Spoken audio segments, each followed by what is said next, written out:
part of the Another Realm Media Network.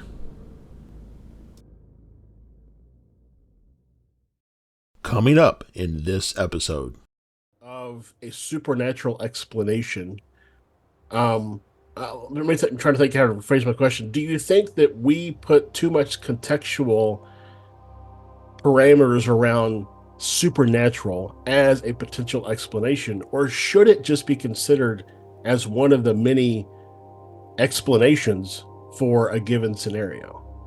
Well, think about it this way. As humans, as Homo sapiens sapiens, ever since we developed into our current status of a species about 200,000 years ago, not having the scientific method, not having an understanding of how the physical world works, our default position was, I don't understand how there's fire in front of me. It must be a Right. supernatural being trying to tell me something.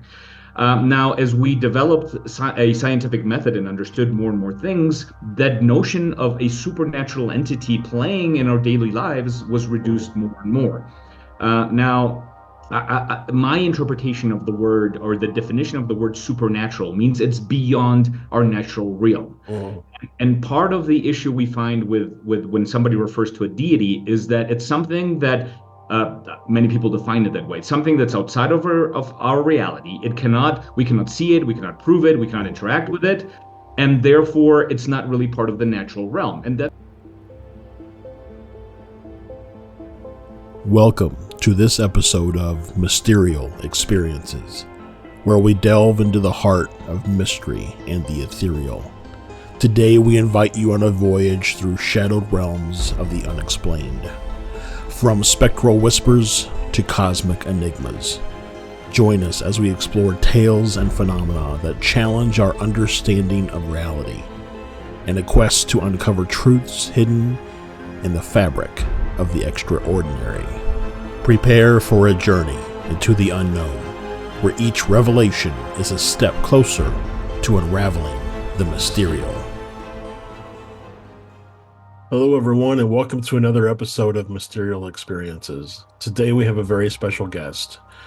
I had a thought or an idea or a question, really, as to whether or not someone had to have some level of spirituality in order to experience aspects of the phenomena. So whether that be ghosts or UFOs or whatever the case would be. And so I reached out to the community on Facebook, and this individual reached out as being interested in being on the show.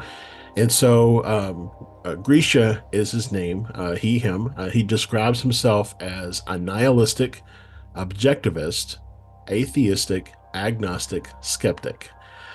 He has been fascinated by science and the wonders of the natural universe since a very young age, and was born into an atheistic household. He's a world citizen, grown up in 5 countries, and lived or visited over 40 countries in 6 continents. And he is an engineer by education and trade. He does have a YouTube channel, and I will link that in the description below if you wanted to check out his content. But he talks about things such as mathematics, politics, and even Tourette syndrome. So let's go ahead and get into the conversation with Gricha and see what the viewpoint is of the phenomena from an atheist's perspective.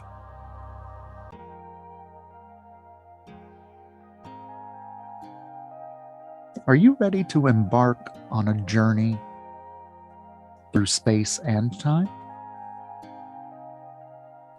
Introducing the Psychic Sleep Hour with Santosh, the ultimate experience in relaxation and exploration. With Yoga Nidra practices, you'll be transported to a world beyond your imagination. Each episode takes you on a unique journey, exploring the vastness of the universe and the depths of your own consciousness. As you listen, you'll feel yourself drifting away from the stresses of daily life as you delve deeper into a state of complete relaxation. You'll feel your body and mind melting away as you become more and more immersed in the practice. I'm Santosh, and I will be your guide on this journey, leading you through a series of calming visualizations and meditative practices, helping you to access a state of deep relaxation and heightened awareness. You'll awaken your senses, expand your mind, and unlock the full potential of your consciousness. So, whether you're an experienced yogi or a complete novice, join us on this incredible journey through space and time. Psychic Sleep Hour with Santosh is available now on all major podcast platforms. Subscribe today and begin your journey towards ultimate relaxation and exploration. So thank you all so much for sticking around after the break. As I said in the introduction, we have a fantastic guest with us here today. Gricha is so graciously agreed to be on the show and discuss these amazing topics of the mysterial and all the things that kind of go along with it. So welcome, Gricha, to the show. My pleasure, Josh. Thanks for having me. So for those who may not know or didn't see my post on social media, I had specifically reached out to a group that I'm a part of, looking for someone who identifies as an atheist to come on the show and talk about these topics, because something that I've been struggling with is there a level of spirituality that goes along with the experiences that people have that the world classifies as strange or mysterial? And so I wanted to know, as someone who maybe isn't spiritual, have you ever had experiences that fall within this realm, or do you have any thoughts or ideas on those experiences given your perspective? Absolutely. So let me give you a little bit of a background on why I'm an atheist. And typically in a society like ours, where well over 95% of the world population believe in some sort of deity or higher power, obviously I understand that we are, for the most part, the exception. In my case, I was, I'm going to say, lucky enough to be born, and the large majority of humans end up being whatever faith their household or their parents are. In my case, I was born into a household that had no religion. My parents are, to use a somewhat strange term, my dad is probably more agnostic than anything, understanding that there's two axes. Agnostic is whether you know or you don't. Atheist is whether you believe in a god or you don't, and those two kind of combine. But generally, when we speak of an agnostic, we refer to it as an atheist. My mom is somewhat of an agnostic, probably tilting more towards thinking that there is something, but there were definitely no religious influences in my household. So I was born into essentially a non-theist household. Okay. And while I have had experiences in my lifetime that whether it was as a kid or even as an adult, where I couldn't explain something that happened, as a skeptic, I could imagine a billion naturalistic reasons why something that I couldn't explain happened before going to the supernatural or something outside of our physical realm. So, in that vein of thought, where, like you said, you can think of, we'll call it prosaic explanations of an occurrence. Do you think that the consideration of a supernatural explanation, I'm trying to think how to phrase my question. Do you think that we put too much contextual parameters around supernatural as a potential explanation, or should it just be considered as one of the many explanations for a given scenario? Well, think about it this way. As humans, as Homo sapiens sapiens, ever since we developed into our current status of a species about 200,000 years ago, not having the scientific method, not having an understanding of how the physical world works, our default position was, I don't understand how there's fire in front of me. It must be a Right. supernatural being trying to tell me something. Now, as we developed a scientific method and understood more and more things, that notion of a supernatural entity playing in our daily lives was Mhm. reduced more and more. Now, my interpretation of the word, or the definition of the word supernatural, means it's beyond our natural realm. Mhm. And part of the issue we find with when somebody refers to a deity is that it's something that many people define it that way. It's something that's outside of our reality. We cannot see it, we cannot prove it, we cannot interact with it, and therefore it's not really part of the natural realm. And that's the definition of something that is non-existent. So defaulting to something that is, again, using the word supernatural, which is beyond nature, why would we refer to something, to this idea, before all the possible Right. things that could happen in the natural world that could explain it and try to find that reason? Now, so for those who are listening, that if I've never talked about it before, but where I come down on things is, I think there is some order to why things happen the way they happen. Like, it's not necessarily an intelligent design situation, but there's some order that exists that we have not understood, or we're not at a point in our intellectual development to be able to comprehend what that order is.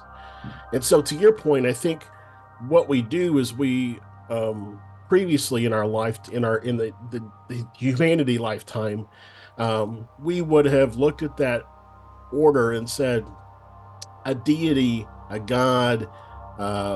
Even in today's context, I think a lot of times people ascribe ETs or extraterrestrial alien things as that replacement deity, because it seems more tangible than, let's say, a god, big G or little g otherwise. But still, there's an order that's happening, um, similar to what we understand now from a naturalistic order and other things. We just haven't reached a level to comprehend it. And so, because of that, our default is, if we can't describe it, it must be God. Um, my mentality is, if we can't describe it, we haven't looked hard enough yet. um, and so we have to figure out how to describe it. And so, um, I would say, though, that, so I agree with your definition of supernatural being something that is greater than our natural explanation. But I would also say that sometimes, just like we ascribe God as the solution, there are things that have a definition that we have not uncovered the definition for, right? So you go back, 500 years. People thought the Earth was the center of our solar system and the universe and the galaxy, and now we know better, right?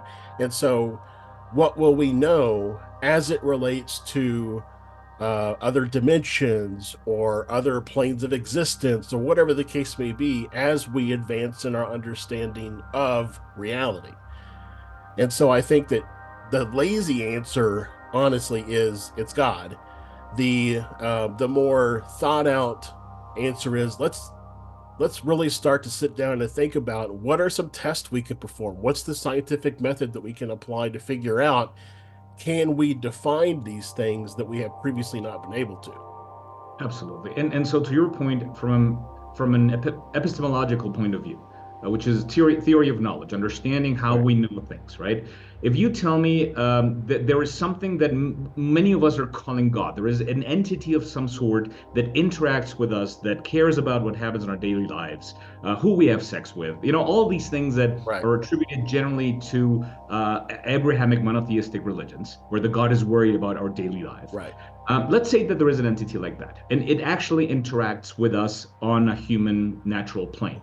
If it does, then it is not supernatural. It's just an entity that we Right. haven't figured out how to measure, how to predict, and how to interact with. That, as you said, maybe it'll take us, if we were able to make it that long, maybe a million years, and maybe we'll get to that point.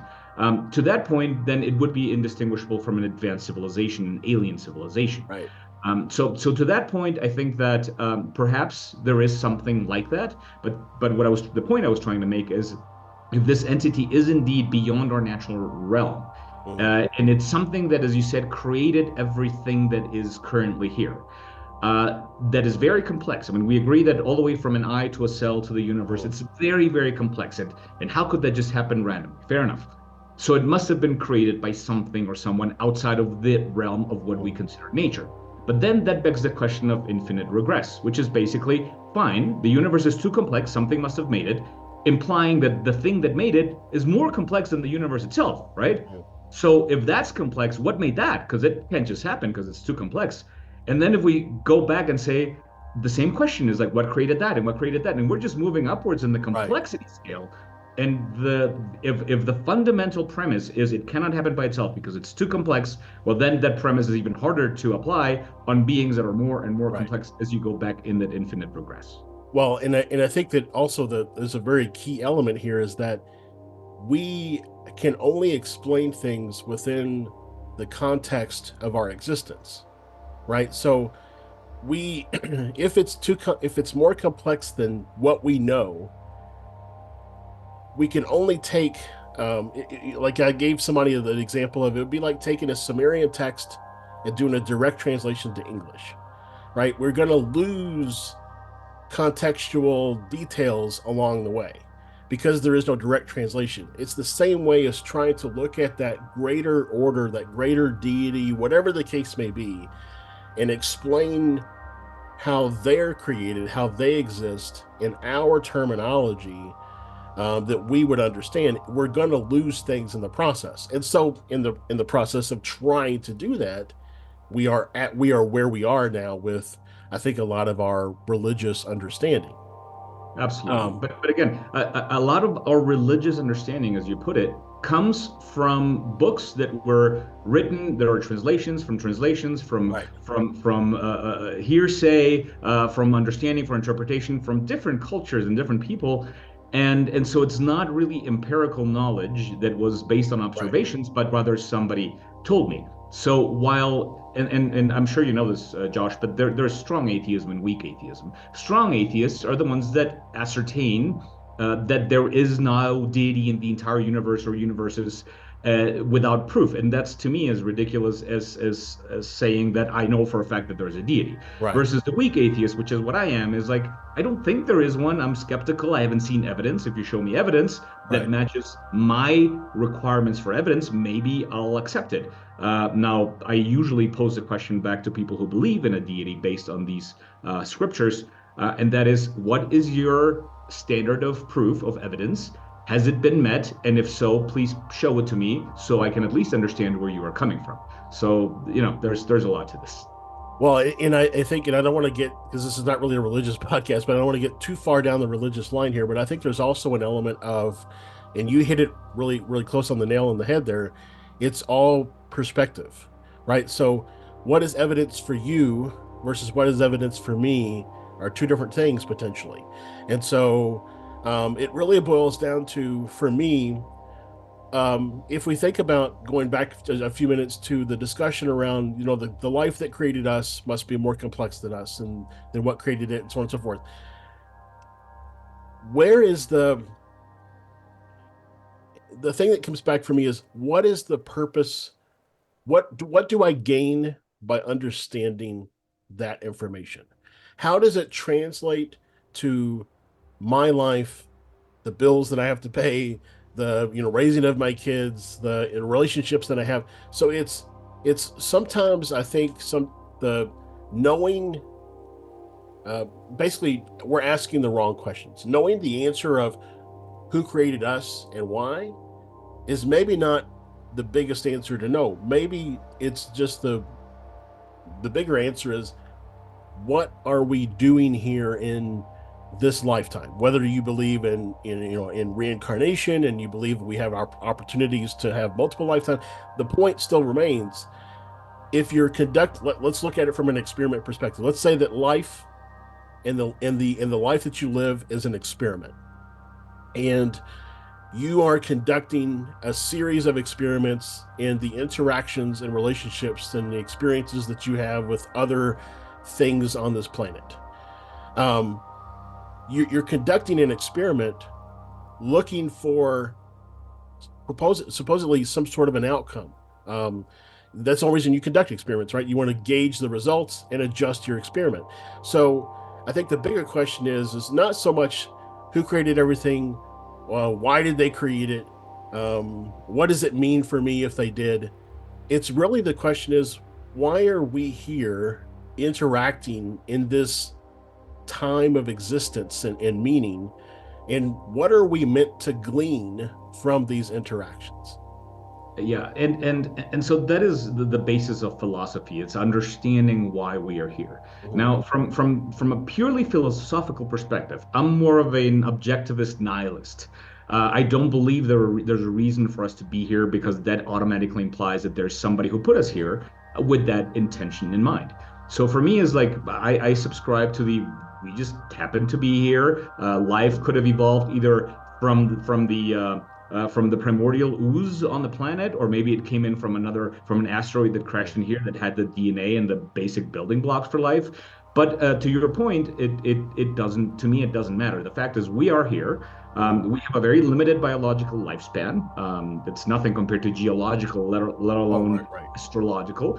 And so it's 70 to maybe 100 years if you're lucky, and it's a very short amount of time. And if you spend, from my perspective, if you spend most of that life and our resources, limited resources, intellectual and scientific and energetic that we have on the planet, trying to figure out why are we here, as opposed to living out your life, making the most of it, helping those around you, making sure that you live a good life and that you're good to others and those who depend on you.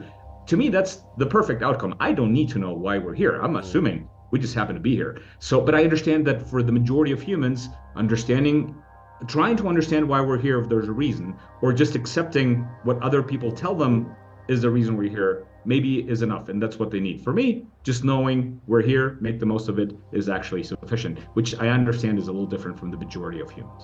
Yeah, but no, I definitely see your point of view. And in all actuality, it probably relieves a lot of anxiety and stress to be able to just say, I think, therefore I am, therefore I think. And so, and then just go out through your life, with that type of mentality rather than saying, I think, therefore I am, but why do I Yeah. think? So, And there's an additional point, Josh, before I forget, if I may, I'm sorry to interrupt you. Let's assume the notion of an afterlife is there, okay, without getting into any specific religion, yep. right? That means that there's rules that define how you do in the next go around. So if I follow certain rules and I do certain things certain way, or I repent the minute before I die, then I'm going to be in a good place, right? Or I could be a good human all throughout my entire life and not do the right things, and I'm going to be in hell for eternity. Mhm. Or maybe there's this reincarnation idea where there's rules where I didn't learn my lessons. I need to go another go around, but I won't remember what I did before, so I can't learn from those. And so there's all these rules that I don't know. And that causes anxiety for someone like me, where if I don't know the rules of the game and I'm going to be punished for not playing it right, is something that is probably too much for my brain to bear. And that's why Yeah. I'm comfortable with this is the only house you get. It's not a rental. You're not going to get to buy another house Right. later. This is all you get. And once you're done, and the maggots will eat you in the ground. And I'm happy with that. Well, and frankly, I think sometimes people,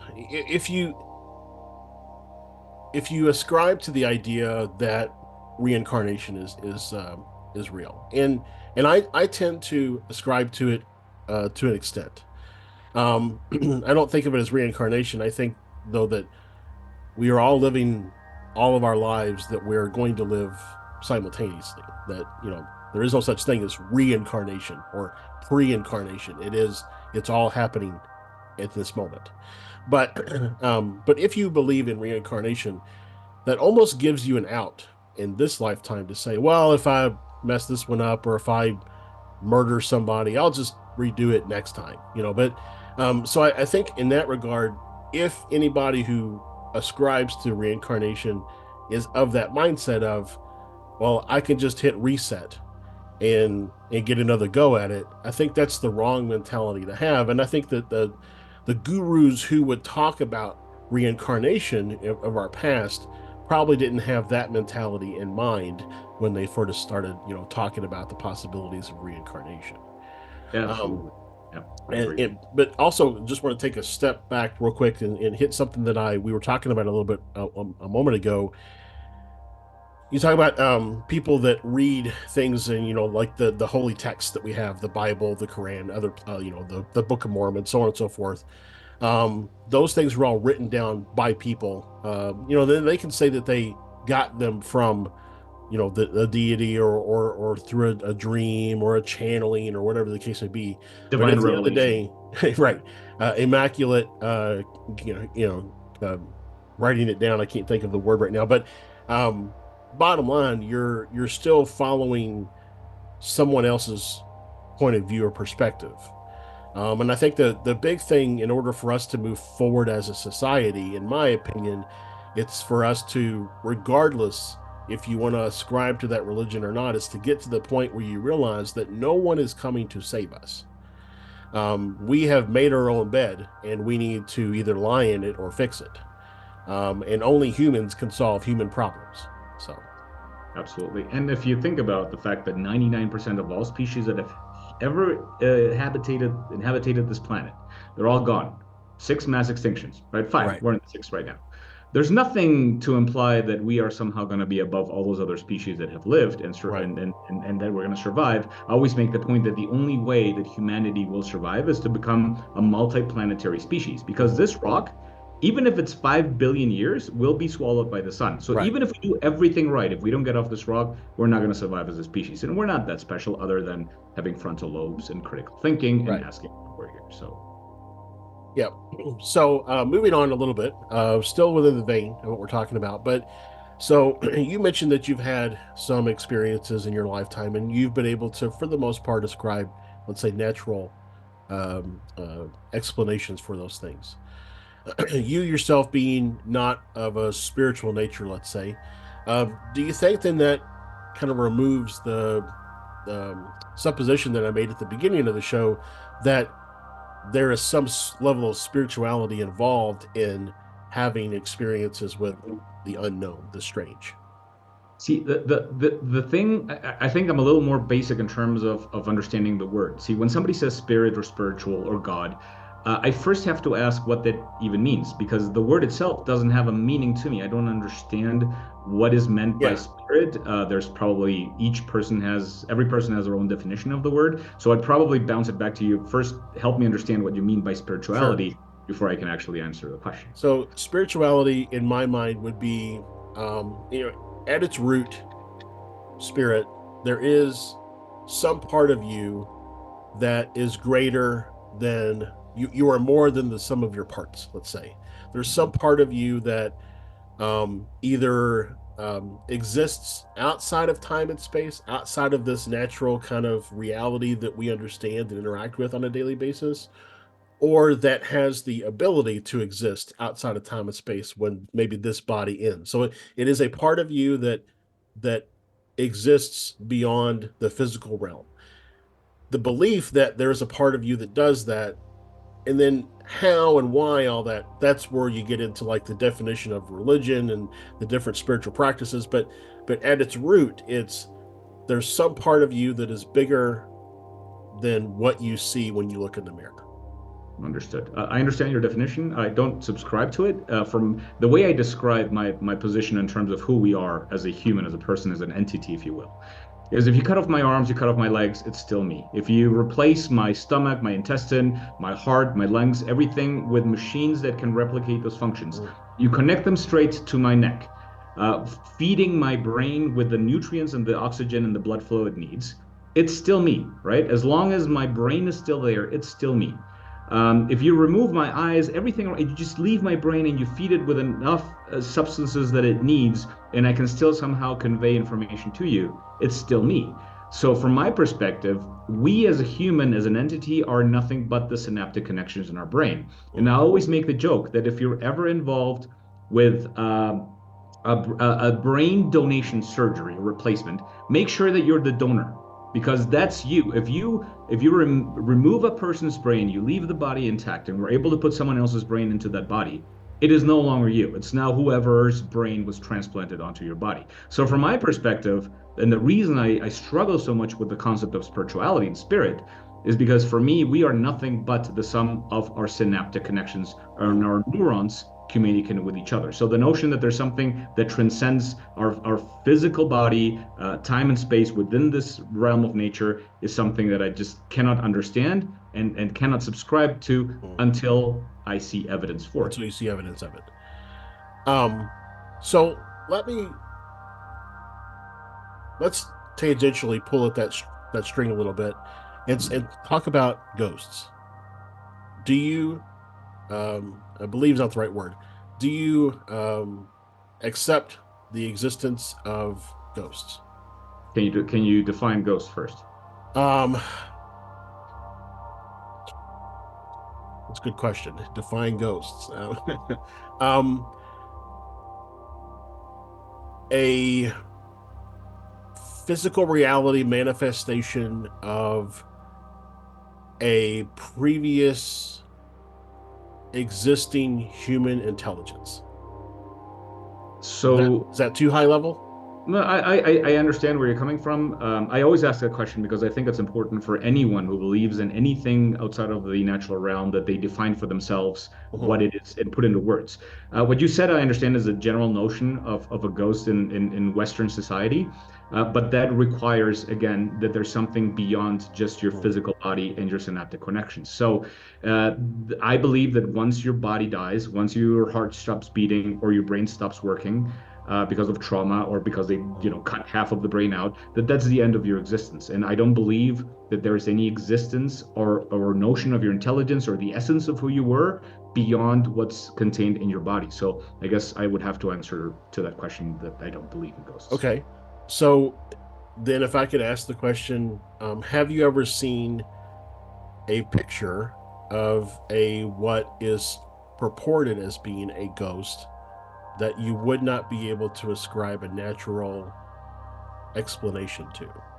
Oh, I'm a huge fan of channels, of YouTube channels, of websites where they show ghosts, they show paranormal activity. In fact, there are many places where you can actually spend a night that are supposed to be haunted. And I go to those because I like the experience of being there and somebody telling me there's ghosts here, so you won't last the night. Right. Generally, I've gone to these places, I've spent the whole night. Yes, there's noises that could be attributed to pipelines, to the structural integrity issues.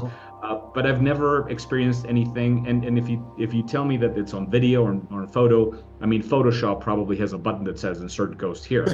So I mean, anything that is produced nowadays with as advanced technology as we have, that is going to be on tape, on picture, on video, whatever, is not going to convince me in terms of evidence. Now, if you ask me what evidence would convince me of the existence of ghosts, I don't know. But the burden of proof is on those saying that they exist, Right. not those of us saying that they don't. And this is something that that I've said for many years now, that no amount of physical evidence will ever sway, and I'm going to say this word, and I don't mean it in a bad way, but will ever sway a non-believer. The only thing that will ever affect a non-believer is personal experience. And I have met numerous people who, like yourself, because they haven't seen or had a personal experience that caused them to rethink their idea or concept on a given topic. No amount of evidence, I could show you picture after picture after picture, and like you said, you could say, well, but Photoshop. So then it comes down to an issue of trust. Do you trust that I have, photographic evidence of a ghost? And would that trust overcome your concern around not having a personal experience? And so it really boils down to what is the level of evidence that each of us needs to grasp or to allow us to think outside of the box that we've grown up in, to examine these other phenomena that are happening to people around the world. But I would have to disagree with you because even if I personally experienced a ghost face to face, right, I would not immediately trust my brain. I've had fever, I've had electromagnetic waves sent into my brain that cause me to see things because that's how our brain works. And I mean, you've seen optical illusions. You can't trust your eyes. Okay, the brain can be fooled in so many ways. And as a science inclined person, as a skeptic, I would not trust my brain even if I saw it personally. If you ask me what do I need to consider something evidence, it needs to be measurable, repeatable, independently verifiable, and predictable. I need something that if you tell me if you do this 10,000 things, if I drop an egg 10,000 times, it will always drop because of gravity. And it has nothing to do with how my brain perceives it. And I don't trust my eyes. I don't trust my brain. I believe it can be fooled. So no, I have to disagree with Okay. your premise that if I saw it, it had a personal experience that would convince me. No, I would doubt my brain before anything else. So let's say that you had a personal experience, you notated the conditions in which you had the personal experience, you recreated those conditions, and the personal experience happened again. You brought somebody else along the third time and you recreated those conditions, and they also had a personal experience under the same conditions. That would be, to your point, measurable, repeatable. Outside parties have experienced it or whatever, or been able to recreate it. That would be the acceptance for evidence in your case. Not necessarily, because Okay. I don't trust the human eye or the human brain enough. We have fortunately now instruments. For instance, we can see ultraviolet light, but we have instruments that allow us to see it, infrared as well. So I would another human being seeing something. There's even concept of mass hysteria or mass delusion. Many people in a group can say that they saw something. They've done experiments where they've convinced enough people that oh there was an alien there, and everybody say yeah I Right. remember seeing it.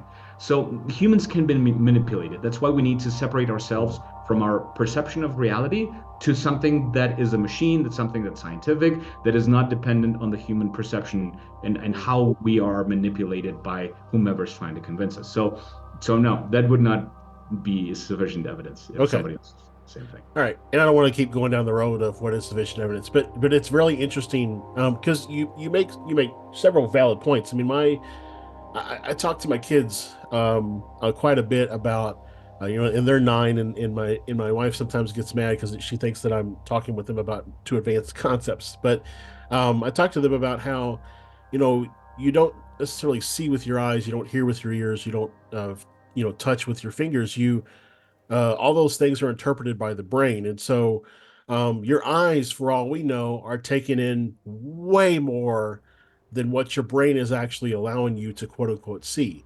Your ears are taking in way more than what your brain is interpreting into contextual. And hearing is even another thing, because hearing is only what you've programmed your brain to understand, right? You heard these uh, the words we're speaking now are just sounds of different frequency. You've programmed your brain to understand that those different frequency, tone, pitch, etc., means X or Y or yellow or red. So the programmed brain is still um, receiving all this information from your peripherals. Let's say, if you think about it from a computer perspective, your peripherals of your body are sending all these different inputs, and your brain is processing all these things, but under the programming that you have done over, since you were born until whatever age you are now. And so within that vein of thinking, that means that unless you program your brain to accept or understand things that are outside of that range, you will never really be able to fully understand or experience them. Absolutely, except that the perception of a human of the natural world, what we're able to see and hear, is limited not to our brain but to our sensors. Your ability to measure something is only as good as the sensor that's measuring it. Right. Eyes are limited to a very small range of electromagnetic band frequencies, and we can only hear between 20 hertz and 20 kilohertz. In fact, I am now almost 50, and at my almost 50, I've measured that now I can only hear up to 14,500 hertz now because the hearing ability of my sensors decreases with age. So we see this little bit of what actually surrounds us. No infrared, no ultraviolet, Right. none of these other X-rays, whatever. So we need instruments, but it is, I think, a little bit against your point. It's not how we train our brain. It's only as good as our sensors, and our sensors, our eyes, our hearing, even our touch, are very, very limited in terms of what they can perceive and read. So there's a documentary out there called "What the Bleep Do We Know?" I don't know if you've seen it or not, but It talks about how there's a conversation line where they say that it's likely that the a Native American that saw the European vessels coming across the ocean likely did not see them in the way that their brain did not interpret those images because they had no basis of comparison to what they saw coming across the ocean. And so they didn't really realize that those vessels were upon them until they were much, much closer, even potentially, anchored offshore.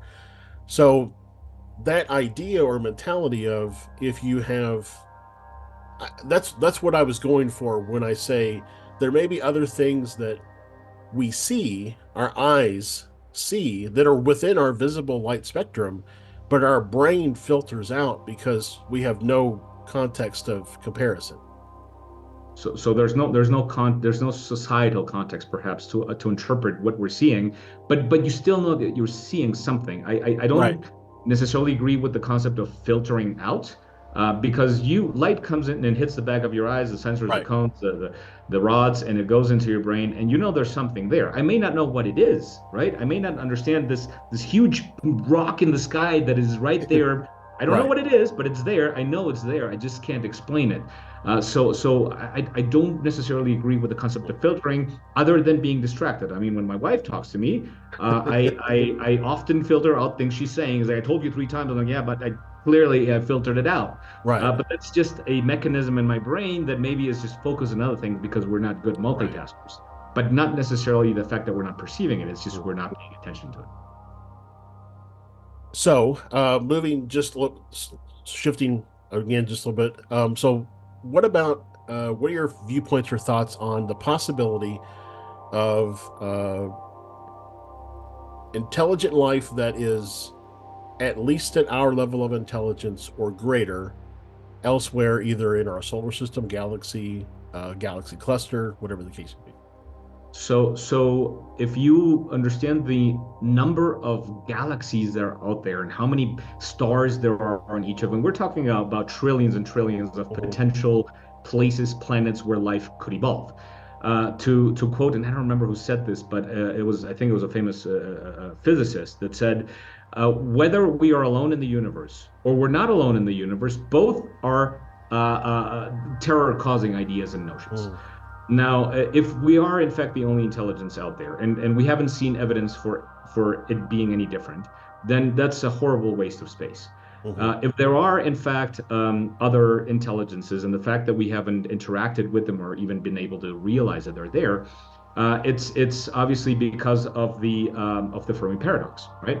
And that Mhm. is, and that one of the possible solutions for that, basically, if there's so many possible civilizations, where is everyone? Is because there's this notion that society doesn't advance as quickly as scientific prowess. So all societies eventually end up destroying themselves before they're able to hone and use this technology for good. So while I do believe that in that huge realm of planets and stars that there's a good chance that there's life out there, I also believe that there's a good chance that if they're anything like us, that they'll end up destroying themselves before we're able to coexist in time Mhm. and reasonable space close enough where light signals can cross the chasm and make it all the way here so we can measure them. So, and again, to that point, as a skeptic, until I see reliable, repeatable, predictable, and independently verifiable evidence that there is, in fact, intelligent life, I am bound to say, yes, I think there's a good chance, but I don't believe there is until I see evidence for it.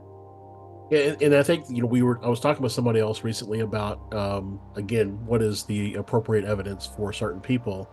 There's a lot of discussion in the we'll call it the UFO community around the possibility that disclosure is imminent, that the government has known about UFOs and aliens for 70 plus years, and they're now getting close to telling everybody their secrets. Although I don't ascribe to that being the case, that seems to be the kind of discussion that's happening. And so the question still becomes, though, what would the government have to produce for a lot of these people to be evidence of what they say? Would it be pictures? Would it be video? Would it be walking an extraterrestrial onto the news? Would it be a State of the Union with the ET standing behind, the president? Like, what is the to your point that you made somewhat earlier in the show? Photoshop, and there's a lot of the advances in technology, I think, we've made, especially around media, has produced in us a fear that we can't trust the media that we see. And so I'm just, basically the point you were just making is what is the amount of evidence that would have to be provided to say, yep, we've known about them for 70 years, and Mhm. here's our slate of evidence that proves that we've known about them, and oh, by the way, they're really here to help us, and or whatever the case may be. So, Right. So there's a famous video by Neil deGrasse Tyson. He's in a university, and somebody yeah, asked him about this, like, what evidence would cause you to believe that there are, in fact, there is alien or there has been alien presence? And the point he made is, look, if you're lying on that table on the spaceship and they're probing you wherever they need to probe you, you do one of these like, hey, alien, look, there's something there, and you grab the closest trash can or pencil or whatever is close by, and you put it in your pocket. Any sufficiently advanced technology, species, alien species, that is able to cross the universe and make it to Earth, which is, I don't know why they would, but let's say that they yeah, did. And you have that pencil, and that pencil is going to contain technology, materials that we've never ever seen on this planet, probably wouldn't even know what they are or how to make them, right? right. That to me would be at least a first piece of evidence that there is some advanced technology that nobody has ever heard about, right? And to your point about they want to be our friends, I believe that any sufficiently advanced civilization that is able to cross that chasm and come here, that they would probably see us as an anthill.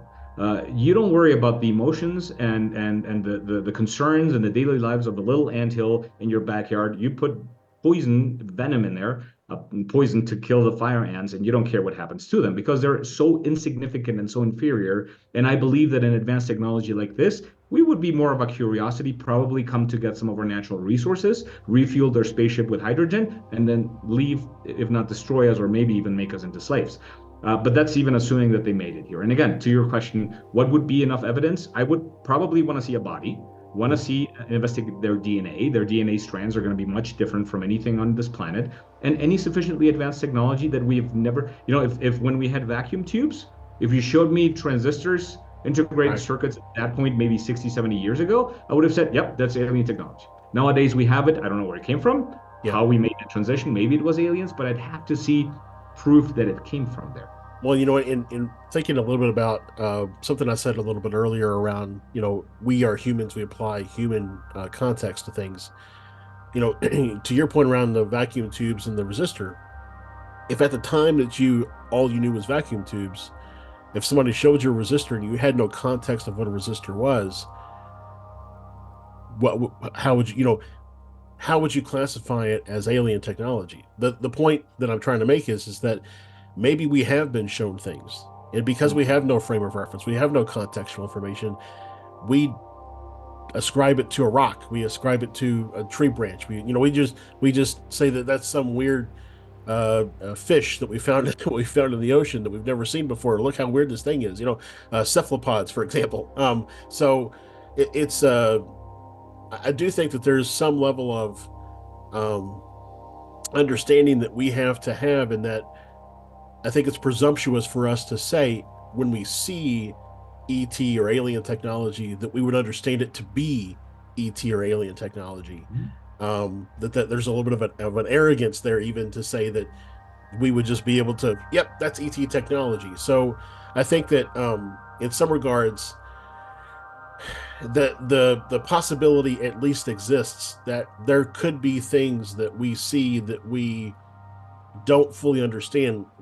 Back to the vessel and the rock in the sky, the conversation, and when so we say, well, that's just a really weird looking rock, or you take the Oumuamua That's right. asteroid or whatever that flew by. We really didn't know what that was. We'd never seen anything like it before. We ascribed it to be a natural asteroid that was, that did a slingshot around our sun and left our solar system. But really, who knows what it was, because we don't have the potentially the contextual information to define what it is. Absolutely. And so if you showed Alexander Graham Bell a cell phone, an iPhone, back when he was alive, I think anybody in the right mind would have said, "What is that? Where did that come Mm. from?" I understand how it works. I can see it working. You can show me how it works, but I understand how it's made, and we don't have the technology to make that. Right. When vacuum tubes were around, until the two scientists in parallel on opposite sides of the world discovered semiconductors and transistors, Hmm. it was an invention. And if you had shown that 10 years before to anybody with a vacuum tube and they weren't able to explain how it worked, maybe show how it worked, it does the same thing as a vacuum tube, but we don't know how it's made, then we could safely assume, and we would be ready to assume that it's from an advanced technology, possibly alien. Now, naturalists like us, like me, we are more ready to assume that something is alien than it's divine.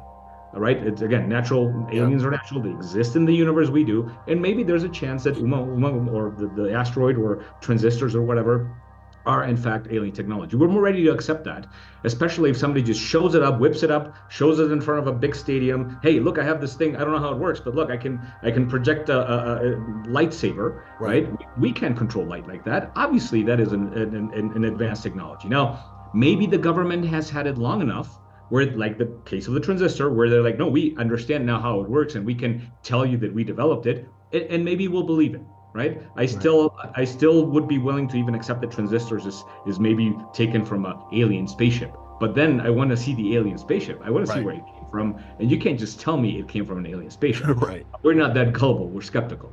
So I don't know if I'm making myself clear, but No, we are you ready. are.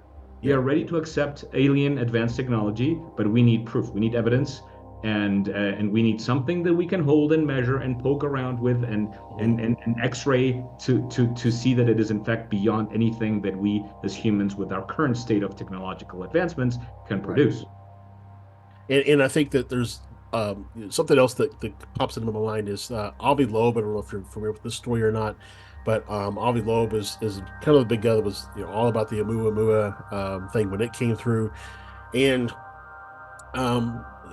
they went and did a somewhere in the Pacific. I want to say they went and did an underwater recon with some drones and stuff, and they gathered this material up, and it's tiny. It's like the size of a period on a sentence. I mean, it's tiny stuff, but it consists of isotopes that are foreign um, to the Earth, and so that is, for lack of a better term, extraterrestrial. It doesn't necessarily mean it's intelligent, refined, right? Maybe somewhere in the universe, uh, alloys are created via some process that we don't understand yet on a more natural level. And, doesn't necessarily mean just because it is an alloy that it went through a manufacturing process, because we understand that that's how we create alloys. But that's to assume that we understand how the natural world might create alloys somewhere else in the physical universe that we don't have insight into. So the point is that I'm trying to make is, I think sometimes that there may be a case where things are extraterrestrial simply by means of they're not from Earth, but that doesn't necessarily mean that they are intelligent design type technological advances um, that we would be able to perceive. Exactly. So the fact that there's something that we don't know where it came from. I mean, if you show me a more advanced iPhone, okay, something that would maybe be created by humans in 1,000 years with technology, with some sort of light projection that can project a hologram in front of you, which is stuff we can't do yet, Right. from an iPhone at least, then I would say like, yeah, that's advanced. That there's Mm. some intelligence behind it that designed it and created. In the case of an isotope, that is probably more attributable to a natural process Mm. that under other circumstances in the universe was created. And again, I'm a firm without evidence, but I believe I am more convinced that life did not develop on this planet, but rather that along with the asteroids that brought water, Mm. there probably was also a seed of life somewhere in there that then evolved, as opposed to it just spontaneously arose from the proverbial ooze. One thing is a natural process, and I'm okay with isotopes existing, even though they're not natural to this planet, versus I find an advanced gadget that does things that I would have never even imagined. So I think they're a little bit of different things, and one certainly points to intelligence where the other maybe doesn't. And so we're about out of time, but I want to hit you with a thought or a theory and just get your initial thoughts on it. So we talked about how a civilization may get to the point where they could spread to other planets, right? So to colonize.